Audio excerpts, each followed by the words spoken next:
नमस्कार साथियों, स्वागत है आप सभी का आपके अपने चैनल अपनी ई पाठशाला में। आज हम हाजिर हुए हैं 69,000 शिक्षक भर्ती पर लेकर बड़ी खबरें। तो 29 मई यानी कि दिन शनिवार को क्या है मुख्य खबरें। तो सर्वप्रथम हम चर्चा करेंगे 29 मई को प्रकाशित खबरों पर। अभ्यर्थियों को नहीं रोकेगी पुलिस। जी हाँ, काउंसलिंग में एक जिले से दूसरे जिले तक आने और जाने के लिए अभ्यर्थियों को पुलिस द्वारा नहीं रोका जाएगा। 9,439 अभ्यर्थियों पर अटकलें तेज। जी हाँ, इन अभ्यर्थियों पर अटकलें तेज हो गई हैं। और वहीं हाईकोर्ट में विवादित प्रश्नों पर मुद्दा भी गंभीर होता चला जा रहा है। तो आइए चर्चा करते हैं पूरी खबर पर। देखते हैं फर्स्ट खबर क्या है। अब तो हर पद के लिए 2 दावेदार भी नहीं। लिखित परीक्षा के परिणाम में 2 गुने से अधिक हुए थे सफल। 9,439 ने नहीं किया ऑनलाइन आवेदन। जी हाँ, वहीं अगर बात करें पिछली भर्ती से अभ्यर्थी ज़्यादा, आवेदन प्रतिशत घटा। राज्य ब्यूरो प्रयागराज से सहायक अध्यापकों की भर्ती के लिए 2 लिखित परीक्षाएं हुई। 68,500 भर्ती में अभ्यर्थी भले ही कम थे, लेकिन परिणाम व आवेदन का प्रतिशत अधिक रहा। 68,500 शिक्षक भर्ती की लिखित परीक्षा में 41,556 अभ्यर्थी सफल हुए थे, जिसका प्रतिशत 38.52 था।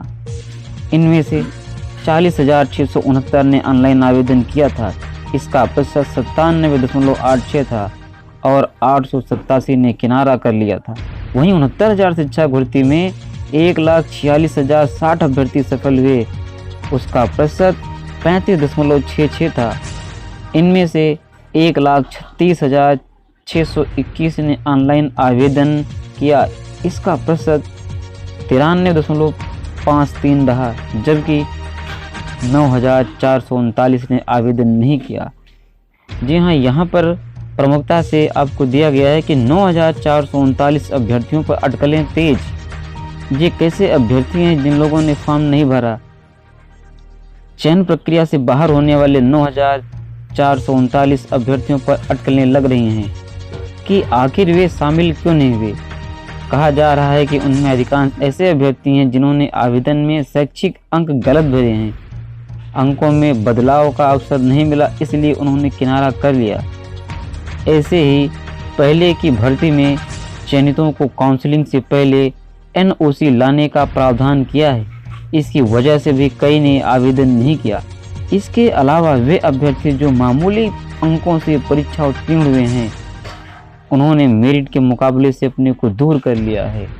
तो जी हाँ, ये 9,439 ऐसे अभ्यर्थी हैं जिन्होंने फॉर्म अभी तक फिल नहीं किया और अब समय सीमा समाप्त हो चुकी है। तो पूरी खबर क्या है देखते हैं। परिषदीय स्कूलों के लिए 69,000 सहायक अध्यापक चयन की तस्वीर साफ हो रही है।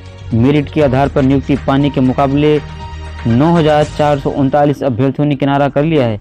अब तो हर पद के लिए 2 दावेदार भी नहीं रह गए हैं, फिर भी पदों के लिए चयन संघर्ष कड़ा रहेगा। भर्ती की लिखित परीक्षा परिणाम के आधार पर 77,060 अभ्यर्थियों का चयन नहीं होना था। अब संख्या घटकर 67,621 रह गई है, यानी भर्ती के तय पदों से कुछ कम अभ्यर्थी शिक्षक बनने से दूर रहेंगे। बेसिक शिक्षा परिषद के प्राथमिक स्कूलों में 69,000 सहायक भर्ती की लिखित परीक्षा का परिणाम 12 मई को जारी हुआ था। उसमें 1,46,060 अभ्यर्थी उत्तीर्ण हुए थे। यह संख्या भर्ती के कुल पदों से 2 गुने से भी अधिक थी। तय था कि परीक्षा पास करने वाले सभी अभ्यर्थी चयन के लिए आवेदन करेंगे। ऑनलाइन आवेदन 18 मई अपराह्न से 28 मई की रात 12 बजे तक चला। कुल 1,36,621 अभ्यर्थियों ने ऑनलाइन आवेदन किया, जबकि 9,439 अभ्यर्थी चयन प्रक्रिया में शामिल नहीं हो रहे हैं। ऐसे में पदों के सापेक्ष आवेदकों की कुल संख्या 2 गुने से कम हो गई है। आवेदन पत्रों की जांच शुरू। जिला आवंटन सूची जल्द। जी हां, आवेदनों की परिषद में जांच शुरू की गई है। अभ्यर्थी के गुणांक, भारांक, जिला वरीयता के आधार पर वर्गवार व श्रेणीवार जिला आवंटन सूची रविवार या फिर सोमवार को आने की उम्मीद है। अभ्यर्थी आवंटित जिले में 3 से 6 जून तक काउंसलिंग कराकर नियुक्ति पत्र हासिल करेंगे। अभ्यर्थियों को नहीं रोकेगी पुलिस। जी हाँ, परिषदीय स्कूलों में 69,000 शिक्षकों की काउंसलिंग। जी हाँ, परिषदीय स्कूलों में 69,000 शिक्षक भर्ती की काउंसलिंग तय समय पर 3 से 6 जून तक होगी। प्रदेश में इन दिनों लॉकडाउन चल रहा है। ऐसे में अभ्यर्थी के संबंधित जिले की काउंसलिंग में जाने के लिए 4 तरह के अभिलेख साथ रखने होंगे। पुलिस प्रशासन यह अभिलेख देखकर उन्हें संबंधित जिले में जाने देगा। बेसिक शिक्षा की अपर मुख्य सचिव रेणुका कुमार ने इस संबंध में सभी जिला अधिकारियों को आदेश निर्गत कर दिया है। अपर मुख्य सचिव की ओर से जारी आदेश में कहा गया है कि परिषद में ऑनलाइन मिले आवेदन पत्रों की जांच और उसकी प्रोसेसिंग शुरू हो गई है।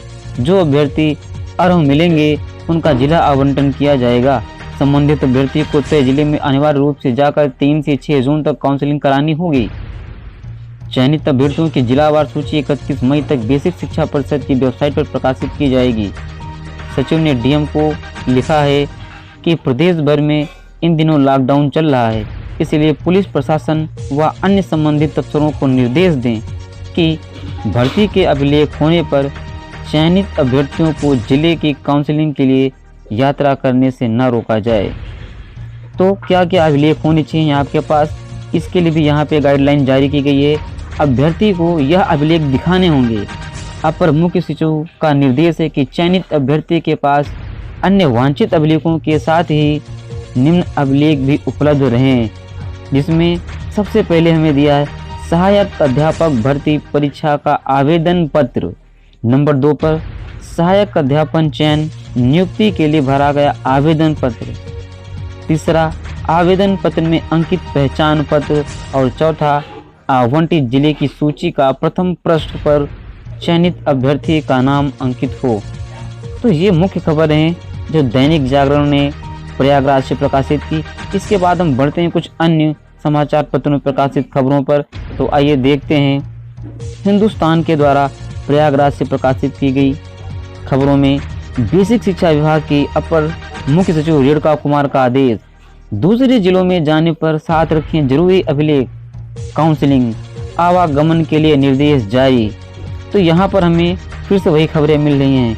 यहाँ पर देखिए एक और खबर बहुत ही ज़्यादा हाईलाइट कर दी गई आपको। यहाँ पर फॉर्म में गलती संशोधन के लिए 5वें दिन दिया धरना। जी हाँ, बहुत से ऐसे अभ्यर्थी हैं जो लगातार अभी संशोधन की मांग कर रहे हैं और धरने पर अड़े हुए हैं।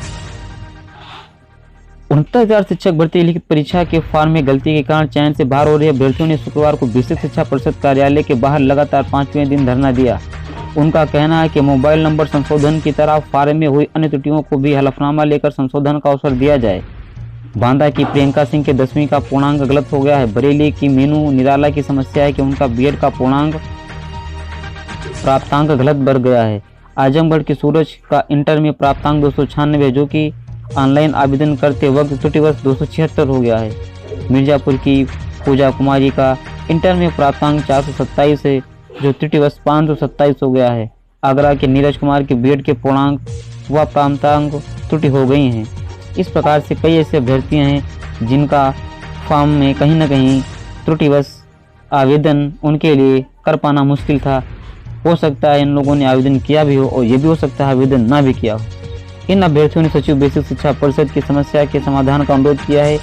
एक अन्य अभ्यर्थी राहुल तिवारी का कहना है कि अगर उनकी मांग नहीं मानी गई तो वे 1 जून से अनशन पर बैठ जाएंगे। तो इस प्रकार से सभी समाचार पत्रों के द्वारा इन खबरों को प्रमुखता से प्रकाशित किया गया है। बढ़ते हैं अन्य समाचार पत्रों में प्रकाशित अन्य खबरों के ऊपर। जी हाँ, सभी परीक्षाओं में प्रश्नों के जवाब पर गहराया विवाद। जी हाँ, लगातार प्रश्नों के ऊपर विवाद की समस्या बढ़ती जा रही है। परीक्षा और उसमें पूछे गए प्रश्नों के जवाब का विवाद थम नहीं रहा है। एक तरफ 69,000 शिक्षक चयन की प्रक्रिया चल रही है तो दूसरी ओर प्रश्नों के जवाब पर कोर्ट में बहस। परीक्षा संस्था और अभ्यर्थी दोनों दिए गए जवाब को सही ठहरा रहे हैं। शनिवार को इलाहाबाद हाई कोर्ट और लखनऊ खंडपीठ में फिर सुनवाई होगी। परिषदीय स्कूलों में 69,000 शिक्षक भर्ती की लिखित परीक्षा 4 जनवरी 2019 को हुई थी, लेकिन उसकी अंतिम उत्तर कुंजी 9 मई 2020 को जारी हुई। अभ्यर्थियों ने परीक्षा में पूछे गए 150 प्रश्नों में से 142 पर जवाब आपत्ति की थी। केवल 8 सवालों को उन्होंने बख्श दिया। विषय विशेषज्ञों ने सभी आपत्तियां खारिज कर दी थी। केवल 3 प्रश्नों को पाठ्यक्रम का बाहर मानकर हटा दिया। उसमें सभी को कम अंक दिए गए हैं। अभ्यर्थी इसके विरोध में कोर्ट गए। लखनऊ खंडपीठ में करीब 13 सवाल तो इलाहाबाद हाई कोर्ट में 18 सवालों को चुनौती दी गई है। तो इस प्रकार से ये 69,000 शिक्षक भर्ती से संबंधित खबरें थीं। कहीं आंसर को लेकर विवाद चल रहा है तो कहीं आरक्षण के मुद्दे को लेकर विवाद। यह भर्ती कहीं न कहीं पूरी तरह से कोर्ट के इर्द गिर्द घूमती फिर रही है। तो 69,000 शिक्षक भर्ती से संबंधित खबरें या अन्य किसी भर्ती परीक्षा से संबंधित खबरें या शिक्षा जगत से जुड़ी किसी भी प्रकार की खबर से यदि आप बेखबर हैं तो जुड़िए हमारे साथ और रहिए अप टू डेट सभी खबरों के साथ। यदि आपने इस चैनल को अभी तक सब्सक्राइब नहीं किया है तो मैं आप सभी से निवेदन करूंगा कि इस चैनल को ज़्यादा से ज़्यादा लोगों तक शेयर करें और सब्सक्राइब करें, ताकि हर एक अभ्यर्थी, एक विद्यार्थी एवं सभी प्रतियोगी भाइयों तक यह जानकारी पहुंच सके। यह वीडियो देखने के लिए आप सभी का धन्यवाद।